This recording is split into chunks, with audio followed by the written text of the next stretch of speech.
so now I'm connecting to the cloud. Okay, great. So we're in the cloud. My my fear is that whenever I record to the cloud, I don't know if I'll ever find it again, but Mimi, who works with us, I Well, think feels comfortable and we'll just do it that way. or Marilyn, if we're really concerned, if you sign off and on, and then I will automatically become the host and I will know exactly where to record it if we have any concern. No, I think we're okay. And I just want to encourage, we have a large number of people still who have not turned off their mic. So that'll be helpful. And then when you want to say something, please turn it on again. And it's only for us to minimize the excessive noise that sometimes occurs when we have so many people on a call. I'm so glad that we're able to do this, and this time perhaps do it right. So for the few people who can't come, that they'll have an opportunity to meet you, see your faces, and to hear your voices, and reflect on your thoughts as well.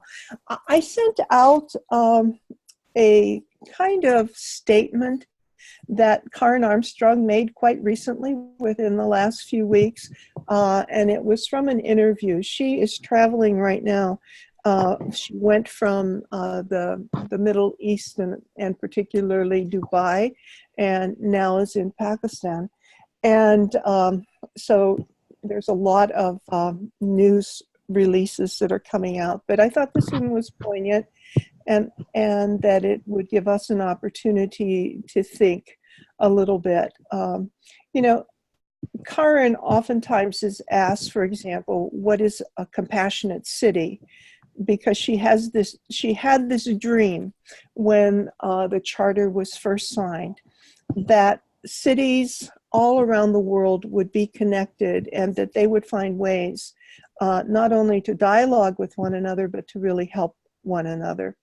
And so she's very prone to oftentimes talk about despair and being uncomfortable within an environment, and that a compassionate city is one that is an uncomfortable city because it forces people to look at what exists around them, and to, in this case, the statement that she made was to really kind of get an image in your head, and to really spend time with that, and to keep it there and try and see how it sparks something within you.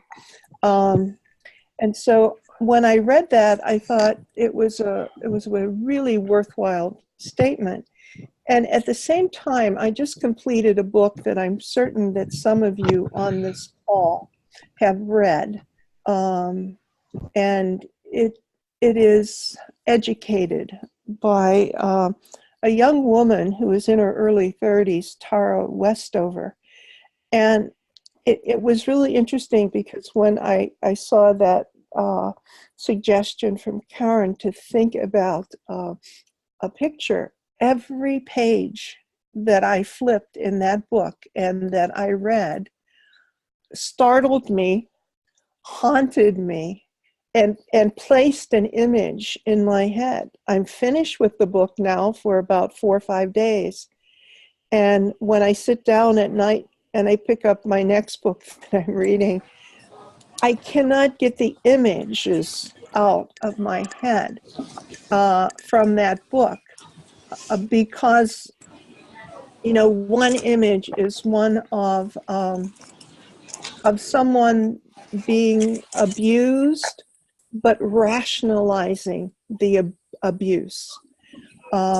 It's such a powerful image because it stays from page to page.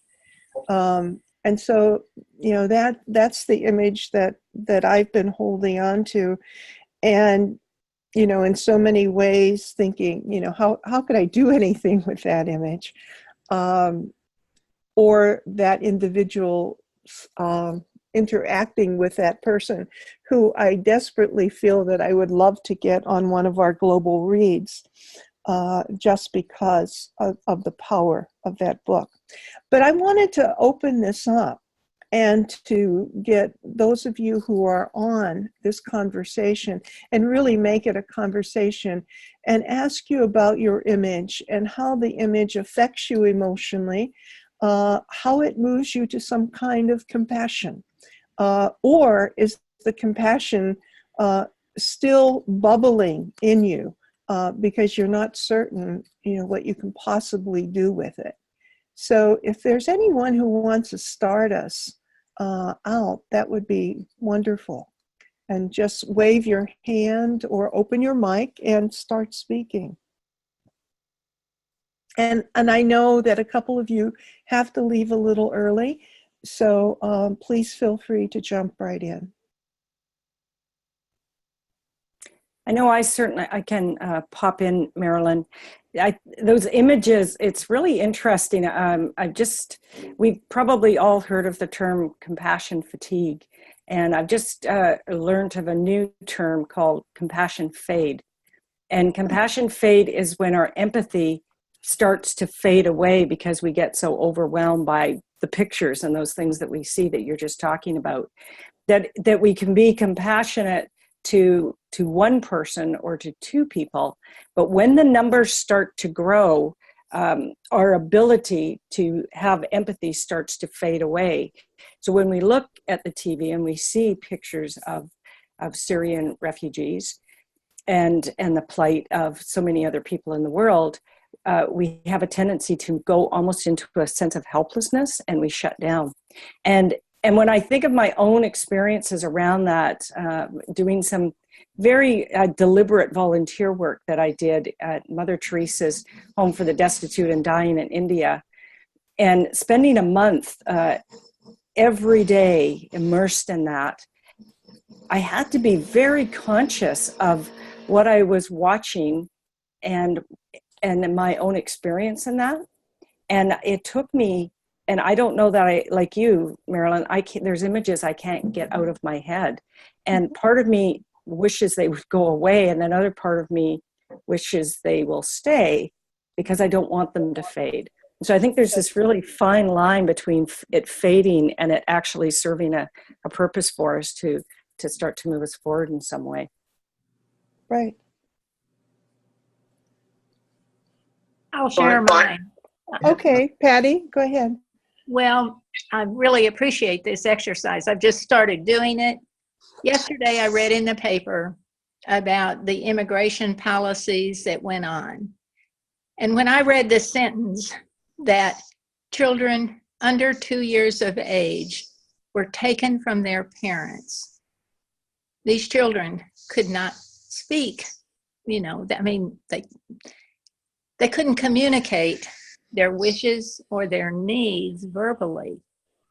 So I have just started holding one of those under 2-year little girl taken from her mother and or father, taken somewhere where she knows not where. And along with that, I am holding the image of the mother who had to open her arms or have the baby pried from her arms. So as you can tell, I feel very sad. When I read it, that was a trigger for me of being enraged. But now, as I hold the image and as I talk out loud, I feel just so bad. Because there are more than just this one little one that I'm holding. And so moving to action, as I was contemplating before the call, my one action that I know is that I have connected to a young Black woman, single mother, who has a child 6 months old, and she's raising him by herself. And my husband and I had her here so we could meet the baby. And I want to heap as much love as I can on that mother and that baby. That's my first action. Thank you. Thank you. There were a couple of people on this call, Patty, and you might want to connect with, and we can give you the email address. Maybe Mimi could put it down for you. Ann Helmick, who's down in San Antonio. And the San Antonio Compassionate Cities are visiting the camps at the border on a regular basis. And one of the things, a number of us were down there just a few weeks ago, and in a training that we were doing, we did a reenactment of a child being taken from a mother. And it so happened that the mother in this case was one of our Compassionate City people from Mexico. And you know, when the baby was taken from her, an imaginary baby was taken from her. And, you know, not that we were, you know, great, people who were doing role plays, but she just totally broke down, and she was shaking so much because, you know, that image that we see oftentimes in a paper or on TV, it, as Olivia was saying, it kind of maybe fades from us, but all of a sudden it hit her, and it hit her so strong that for, you know, at least an hour after, she was still very much involved in that moment and so shaken by that. But thank you for that. And so that, you know, the compassionate action geographically from one place in the world can really ignite a movement in another. That's great. Great. And I just want to add that brings to mind, there is a young woman who I know from here who has been going down to the border. So my next action will also to be in touch with her. Yeah, great. Thank you. Right before Patty, who is it? Go ahead and. This is Bonnie. Hi, Bonnie. I'm just wondering, Patty, where is here?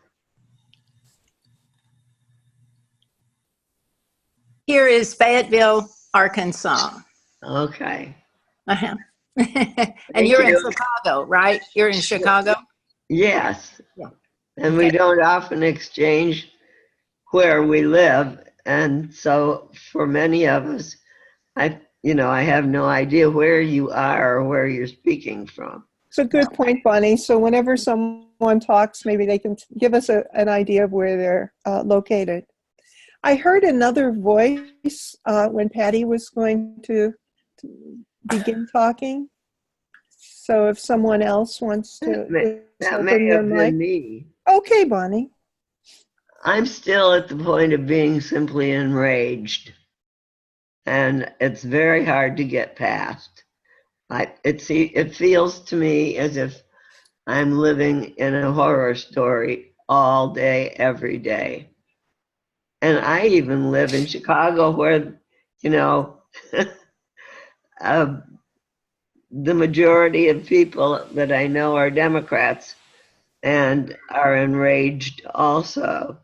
But I had breakfast with a man this morning who just added to my rage, so I won't speak with him again. It's too hard to build a case against someone who is blind to the issues. Oh. And that's my frustration.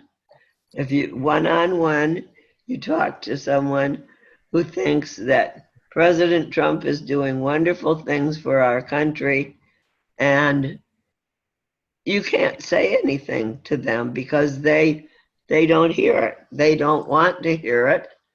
And maybe they can't feel anything. I don't know. But it hurts. Yeah. Right. Well, you know, one of the things is we're also involved in another course called Living Room Conversations. And at the heart of living room conversations are these difficult conversations. And, while some of us might have an issue here in the United States about what's happening, that, the scenario might change will change in another part of the world.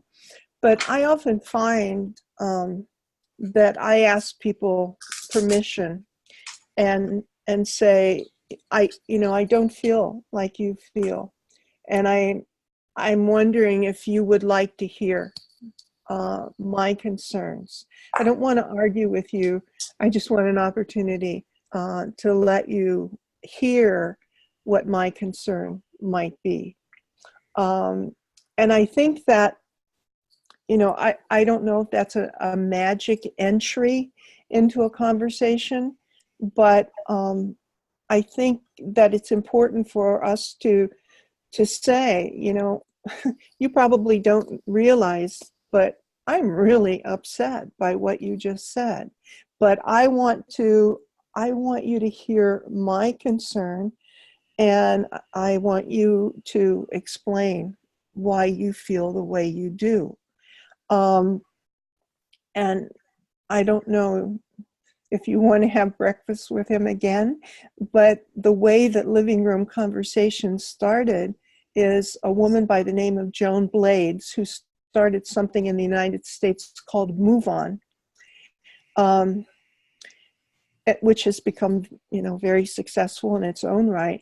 She decided after the Tea Party won a great many seats in this country that she thought that a lot of the things that she was doing while Move On was successful, she really didn't understand what was happening in the country.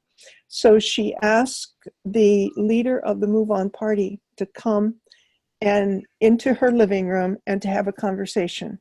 And together they have continued that conversation, and they have built this whole new program where they have taken now, I think, 80 topics that fester inside of many people, and they've gone out to different organizations and said, help us explore these issues so that we can have some talking points.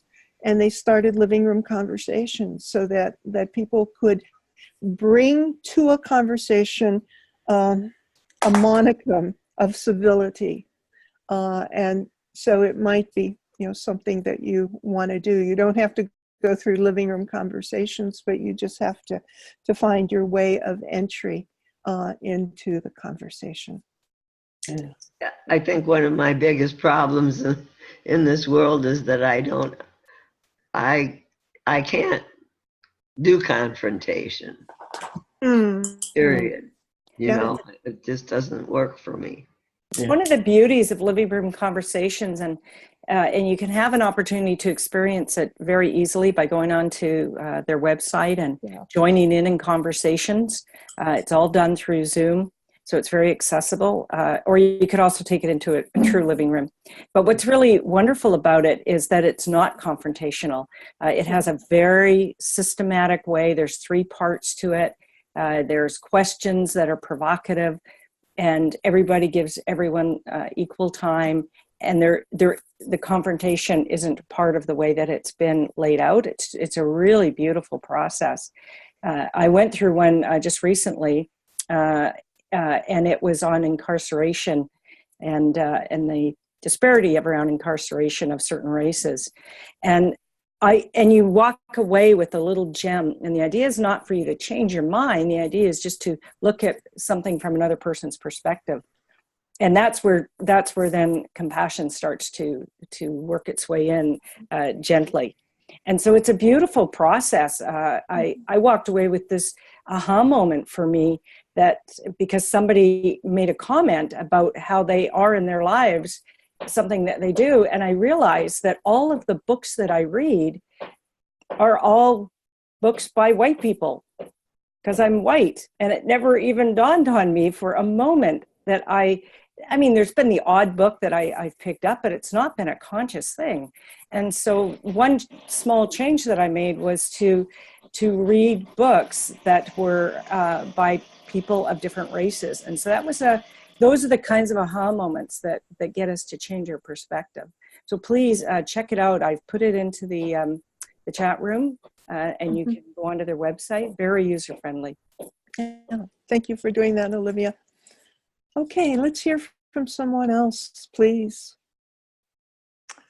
Hi, can you hear me? Yes. Hi, I'm Cecily. I live in Canada. I think that I'm more interested in focusing locally, being aware globally. And I feel helpless when I see the stories around the world. What can I do? You can, give money to a charity or an organization, but I really can't personally do anything. So what I really try to do is locally. I've been volunteering as an English ESL teacher for 10 years, 15 years, long time. And right now I'm tutoring refugees. I specialize in women who are illiterate in their own languages. And so I'm teaching them English and teaching them how to read. And so the people that I work with mostly are from Syria, Afghanistan, Iran, Iraq. Getting to know them is hopeful because they've made it to Canada. They are learning English. They are moving into better lives. But it's also really difficult because they all still have families and relatives in those countries. And that the stories but I'm really committed. If we don't, it's not enough to sit in our living rooms and think about things. I mean, I think it's really important, and I think it's important to keep enlarging our hearts. But I think globally, I think we have to. I really like the quote from Martin Luther King about not just tossing a coin to a beggar, but what can you do at a level that is organization or country or regional level, and what can you support? And so there, I personally am not going to change the policy somewhere, but I can vote or help or speak up or donate funds. But personally, all I can do is work locally. So that's a lot. That's a lot. I was just wondering, how has this work changed you?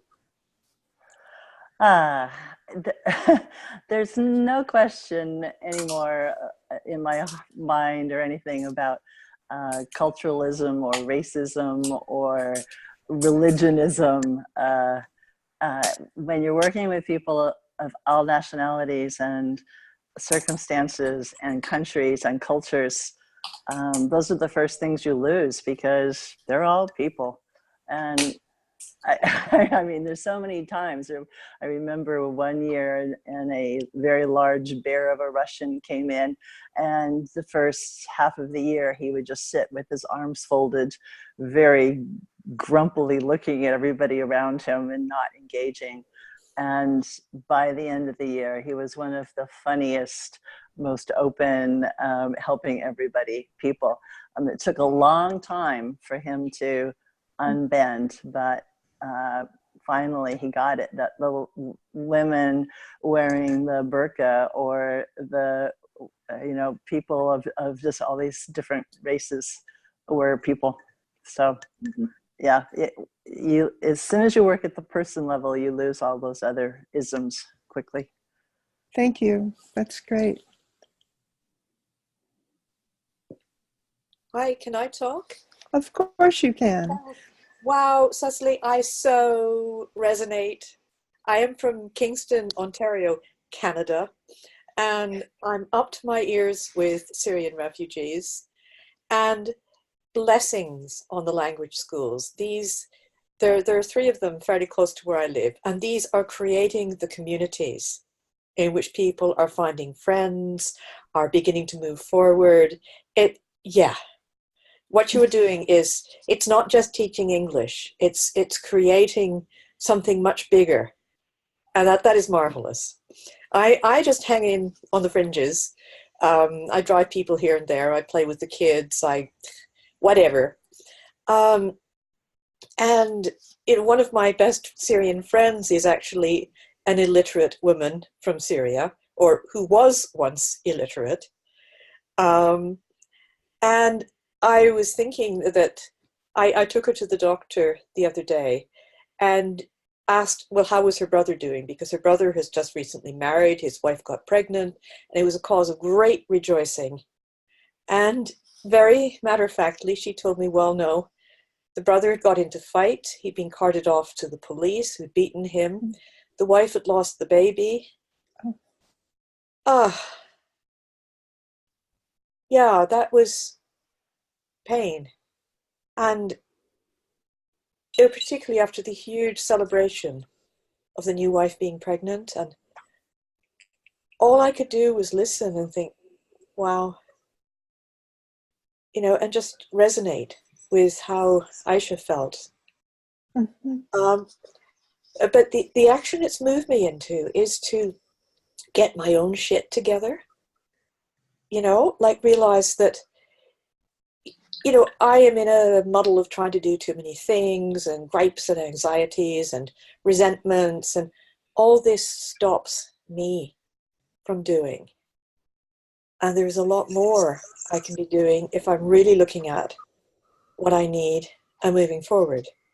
Like, for example, this morning I decided I was going to sit in bed and catch up a little bit on this course that I'm kind of 3 weeks behind with. Rather than just dull my mind out with killer Sudoku to put myself to sleep. Mm-hmm. That so much of what I personally need to do is take care so that I have what it takes to give more.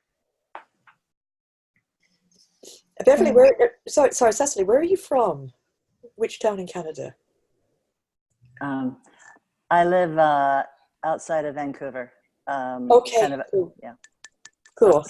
Far away, sorry. Oh my God. So your refugees are facing huge stuff with seriously unaffordable housing, and Yes. Yes. Ours is unaffordable, but not as much as yours. So yes. Yeah. Yay, bravo. Yeah. It's a fabulous experience, but I also agree with you. I think it's harder sometimes to be compassionate with ourselves than with others. So. Yeah, but we have to have what it takes to stay hanging there. Yeah. It's a little bit like doing physical exercise, that it does give you more energy eventually. And the same thing, I think, with self-compassion, that it gives you a little more impetus to move forward. Thank you for that. You never told us your name, really, but I know who you are because of our board here. You're Kate, right? Yes. I'm not sure if I'm mute or not. I'm Kate, and I'm from Kingston, Ontario. Yeah. Okay, great. I thought I would speak up if I could. Absolutely. Okay, my name is Sandra de Alquas, and I live in Modesto, California, which is kind of in the middle of California, in actually a very poor section. Believe it or not, California has a very poor section, and that's where I live, which is about Latino, and originally primarily just agriculture, but now there's some other things. In any event, going back to one conversation that we had, I work in social justice through the Catholic Church, and we deal a lot with DACA issues, immigration, things of that sort. So when the border, as a volunteer, I might say, as the border issue of separation arose, I just couldn't stand by. So I went on a journey with 12 other people to El Paso and Juarez, stayed in a mission house there that was provided by the Maryknoll missionaries. And we helped reunite or helped in whatever way, really more as witness to the pain and suffering of families who were being reunited by our needless and cruel policy. Most of us spoke Spanish fluently. We were from all over the country. And we were there for almost 2 weeks. The experience was very, very impactful. You had a whole range of emotions. You had real love for the people who were working so hard to help and train us to help these people.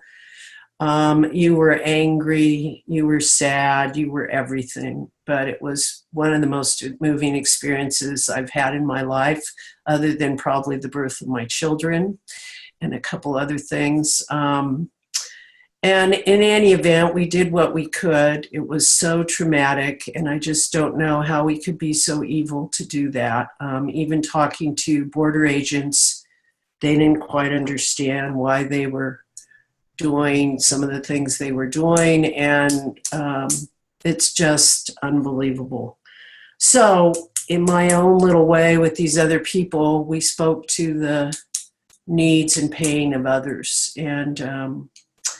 And then when I came back, I had other social justice and responsibilities, but I was so driven to tell others about my experience that I went to I am active somewhat in the local Catholic Church, and got permission to go and speak at different masses for 2 weekends and testify to what I had seen. And I did that at Spanish masses and at English masses at a small parish here, and then a couple other parishes at the local Catholic high school. And this is a conservative community, in addition to being a Hispanic community. A lot of the leadership is very conservative. So the reaction after my talks at masses was really was impactful in itself. I mean, I had some people come up and tell me that I was spreading propaganda. I mean, they just can't hear. They can't hear anything about the need for understanding and compassion for others. And then others were just amazingly moved. But I think that we just have to, in a kind and compassionate and non-confrontational way, try to move others to recognize that we're losing some of our ability to be compassionate by seeing the way things are constantly being turned around in our environment. And so I just wanted to speak to that. And I also want to highly recommend, as a matter of fact, Living Room Conversations, the format, because through our social justice efforts, we have set up living room conversations with people who are willing to listen to other points of view. And that's all they have to do, is be willing to listen. And we've discussed issues such as immigration, very hot topic issues, and had divided groups meet in living rooms, and it moves people. I mean, not a whole lot, but it teaches people how to listen to one another again. And that in and of itself is really important, because we've lost our ability to listen. Thank you so much, Sandra. You know, you remind me of, you know, the Latin notion of being present, presente. How important that is, that we give of ourselves to be in the moment with others, to stand in solidarity with others. Right. Right. Thank That's just a big part of what our trip was all about. It was Right. to show You're that we freezing. were with them, and they're not alone in that. You know, there is this whole other huge, amazing group of people who recognize their suffering and want to try to alleviate it. Great. Thank you.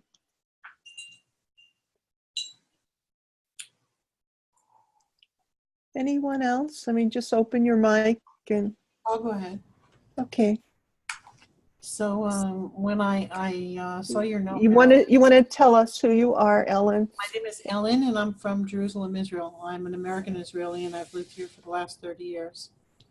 When I read your note, Marilyn, what immediately came to mind is that I don't have to look at the news or read the news or go to the internet or somehow provoke that kind of response, because especially Jerusalem, but a lot of parts of our country are filled with, a lot of terrorist incidents where people are really getting hurt, a lot of confrontations. And what came to mind is about 2 years now, a little over 2 years ago, my brother-in-law had gone through some very difficult surgery. He was my husband's oldest brother. And we had to spend a lot of time we were spending a lot of time at the intensive care unit in Hadassah Hospital. I was going there almost daily and kind of dragging some of the brothers and sisters that were a little bit more reluctant because he was in pretty bad shape, and also his face was really kind of torn apart by the surgery. And it was very overwhelming for him and his family and my husband. And I neglected to really focus on a terrible terrorist incident where many victims, not only were there explosions, but a lot of burn victims. And I walked into the intensive care and it was filled. I mean, the day before there had been many empty rooms and the staff were very quiet, and it was just overwhelming. Every room was filled, and there were, patients outside, and they were trying to locate more areas for the intensive care. And each room was filled with concerned family. And very often here we have a lot of volunteers, medical emergency volunteers and religious people and non-religious people who immediately, when you hear the call for one of these incidents, they just go right to the scene and try to help.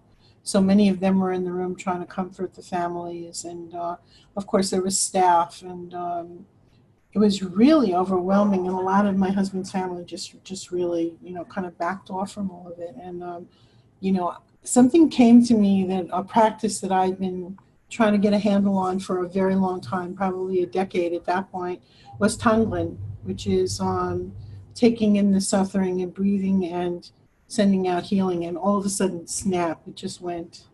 And,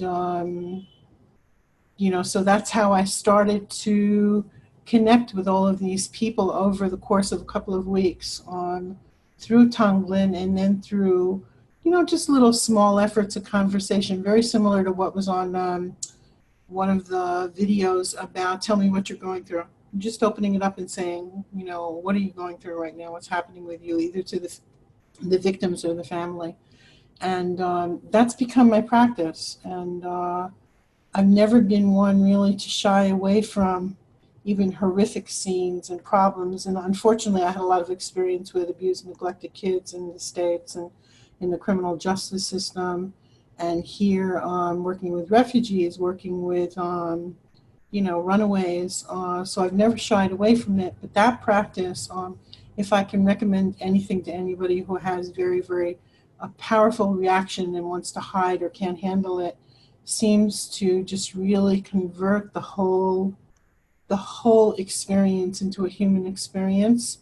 And it just allows for me something very, very positive that I can give to that situation, and also that energy that I give out to the world instead of just being horrified and turned off and, angry or upset, is trying to take something positive. Yes, we suffer. The Buddha says we suffer. There's a lot of suffering, but there's something we can do with it. So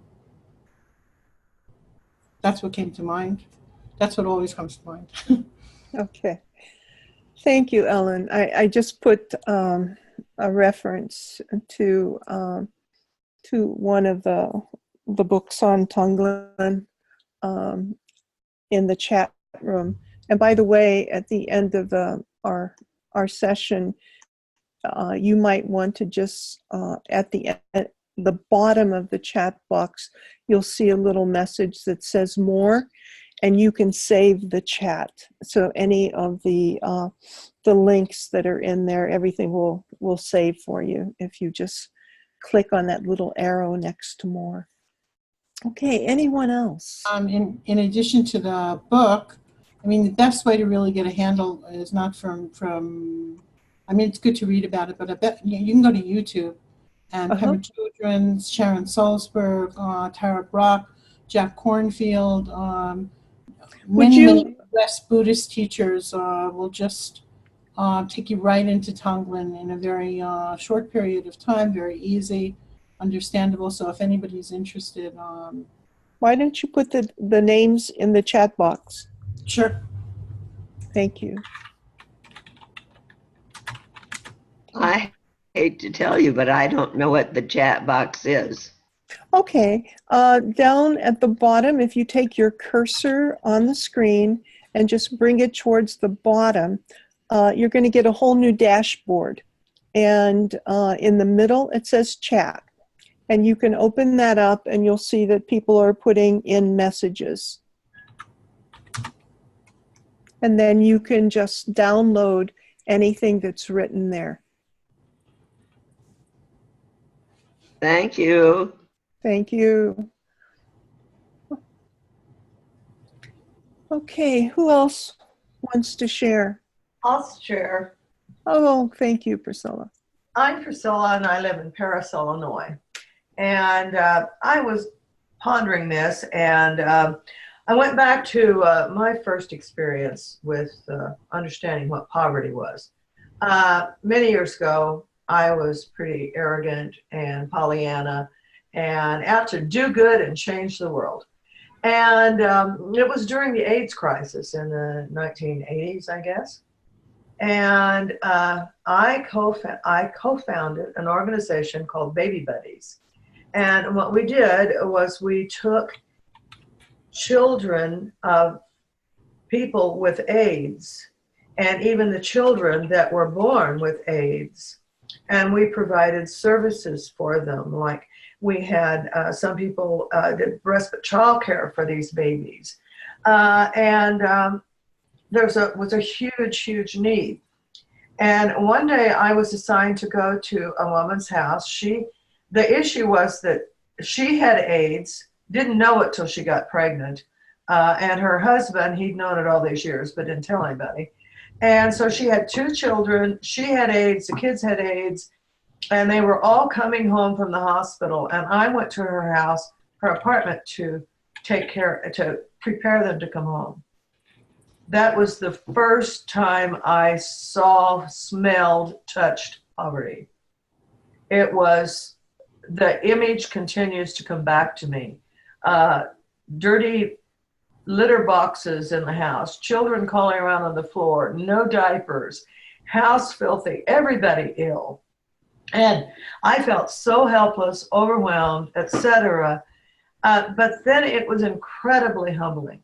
My Pollyanna, let's go help the world, totally changed. And then I think my next step was to get overwhelmed, because now what do we do? All this stuff is overwhelming. I can't fix it. And I think through the journey, one of the things I've learned is the serenity prayer is to accept the things we cannot change and have the courage to change the things we can. And that helps me to get little steps in solving things. I spent the last 20 years working in the criminal justice system and visiting with prisoners and seeing the prison abuses.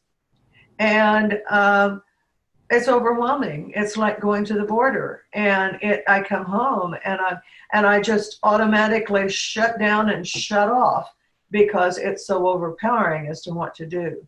So my struggle has been to be able to clear the chaos out of my own life, do the self-care that I need to do to keep myself having good boundaries and think clearly so I can make a difference. I don't know how much of a difference I'm making, but one of the changes that I've noted just within the last year is that I am moving outside of the trenches and moving into more leadership positions where I can begin to work with systems and organizations to make change and create change within the systems.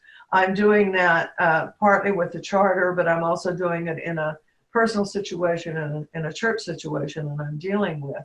And it's a big change for me.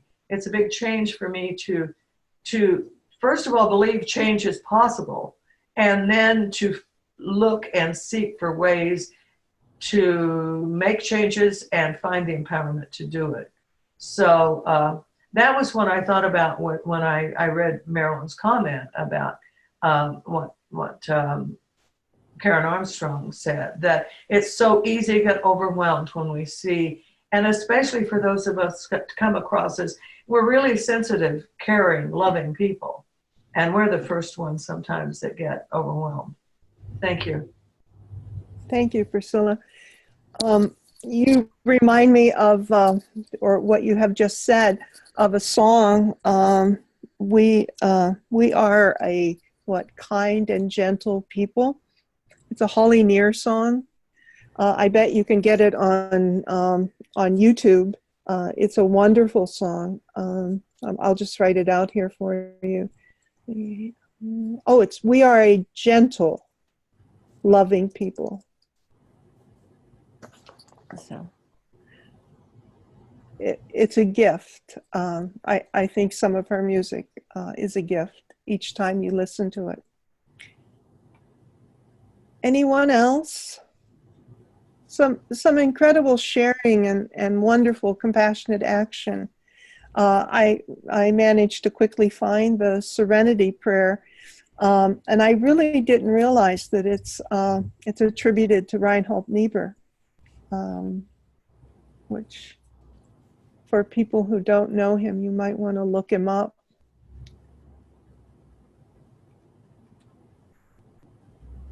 Anyone else? I'd be happy to speak for a minute. Is that all right? Of course. I think we're going to give you at least 2.5 minutes. Well, it's being over here in Edinburgh and trying to balance between here and my roots in Iowa and Nebraska and my other little home in Omaha. I sometimes feel as if I'm not doing very well either place, even though I know I'm doing what I can, and that's fine. But one of the things I was conscious of when I first received your email about what Karen had said was what some of the others have said about that feeling of being overwhelmed. I really have had to work hard to balance and do make sure I do the self-compassion, take the time, keep it in. And like the rest of you who have spoken, when you do try to tune in, the feelings come immediately. And I have found myself crying most days, for a little bit. And I do my stuff. I light my candles. I light it for me, for others who need healing, for the world, for the systems. I try to hold those all kind of in my intentions. And often in the middle of it, I just burst into tears. And I figure that's okay. There's nothing wrong with that because there's enough to cry about. And then I get it out. And that's all right. I get on with things. And I sit down, I write to my senator, write to my Congress, and sign petitions, and then get into interactions with my nephews, with other people. And it gives me a chance to kind of clear my thoughts and write them. And that helps a bit. I just came back from doing something at the University of Edinburgh and because today's St. Francis Day, you know, and but it was a combination of tuning into the environment and also compassion and all that variety of stuff. It went really well.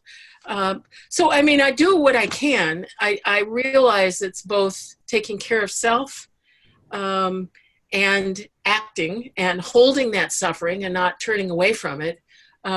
It's just that, as others have said, sometimes it is really hard. One of the hardest things is holding that space when what you do, either you, the best you can do, which is wonderful, is just be a presence, a compassionate presence without, that's an act of, I think that is an action.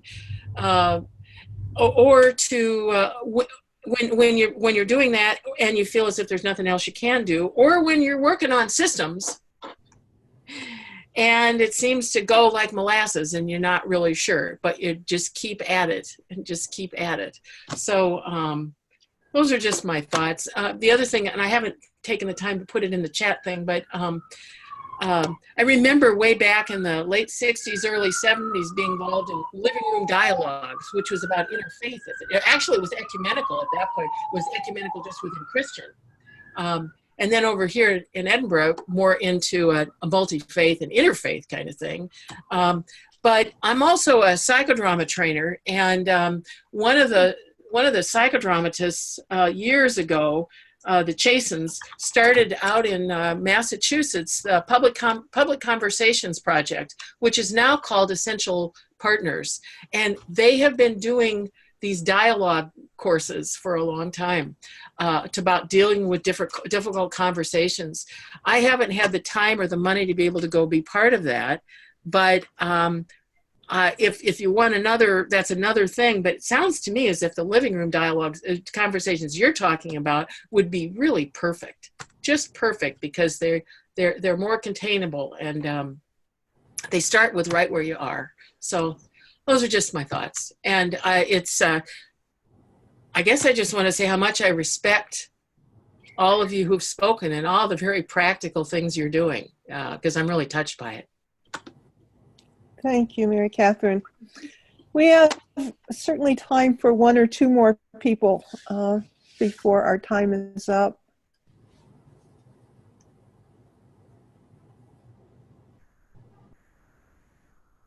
I know some of you have put your comments in the chat box, and that's great.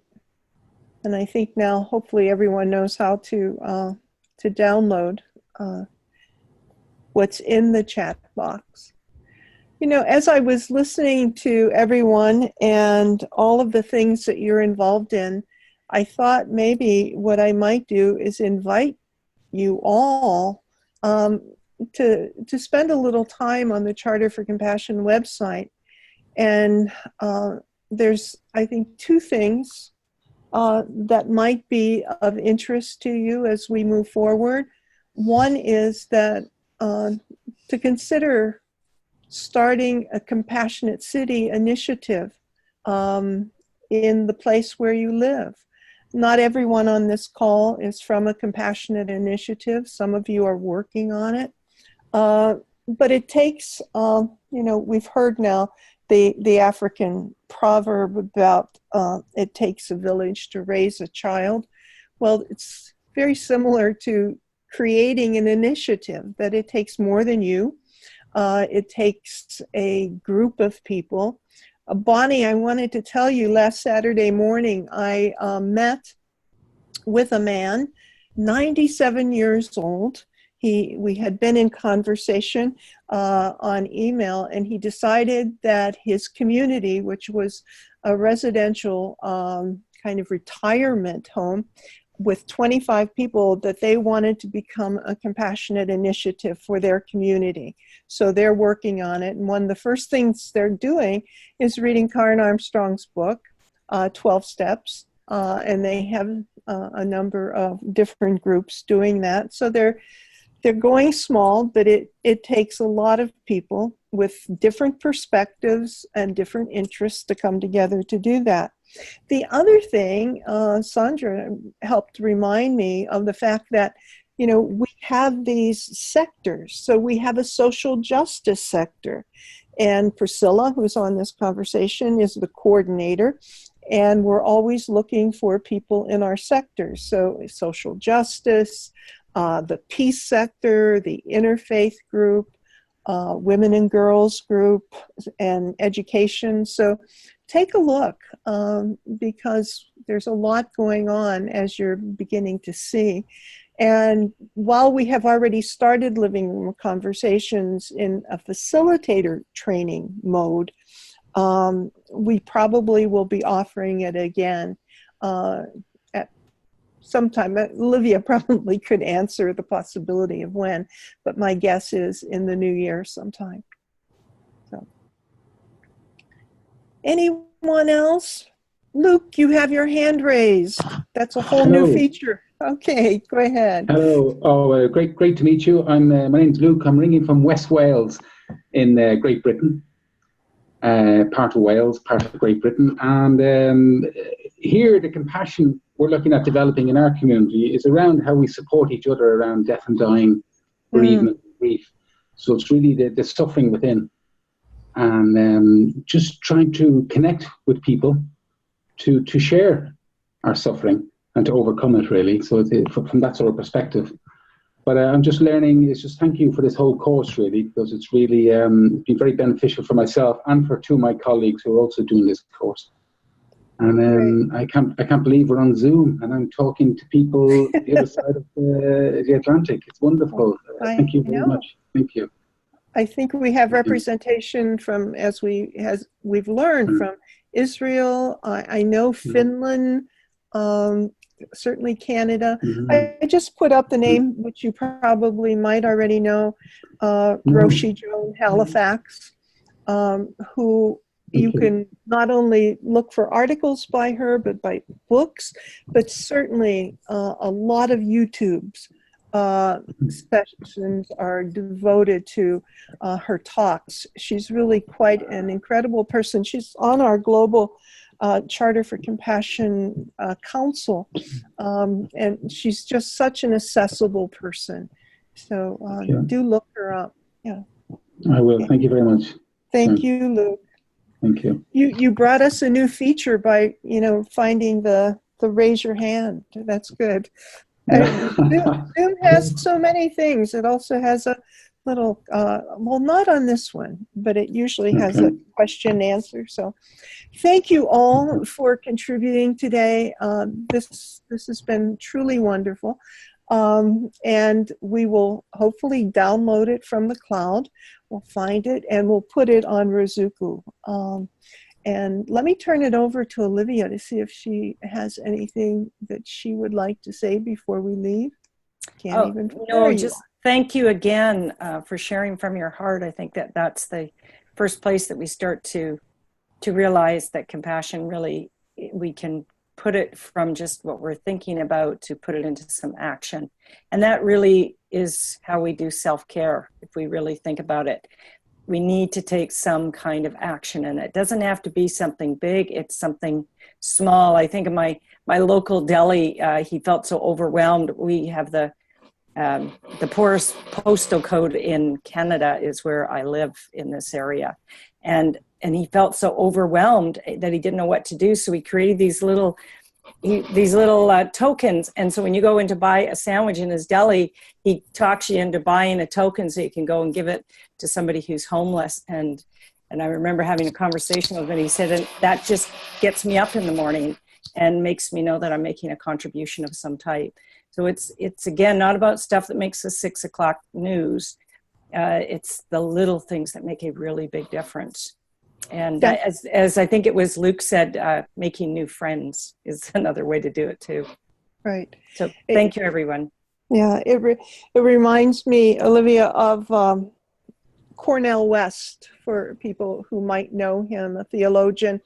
And I remember him in a talk saying, the thing that gets us out of bed in the morning is hope. Mm-hmm. So I'll leave you with that message, and thank you. And we'll keep responding to some of the comments are so incredible. in Rizuku that you're sharing, and thank you so much for doing it. If you And haven't had a hopefully- chance to go on and read them, please do. Yeah. And hopefully we'll see you in the next course. All right. Okay. Bye, Take care, everyone. everyone. Bye. Bye-bye.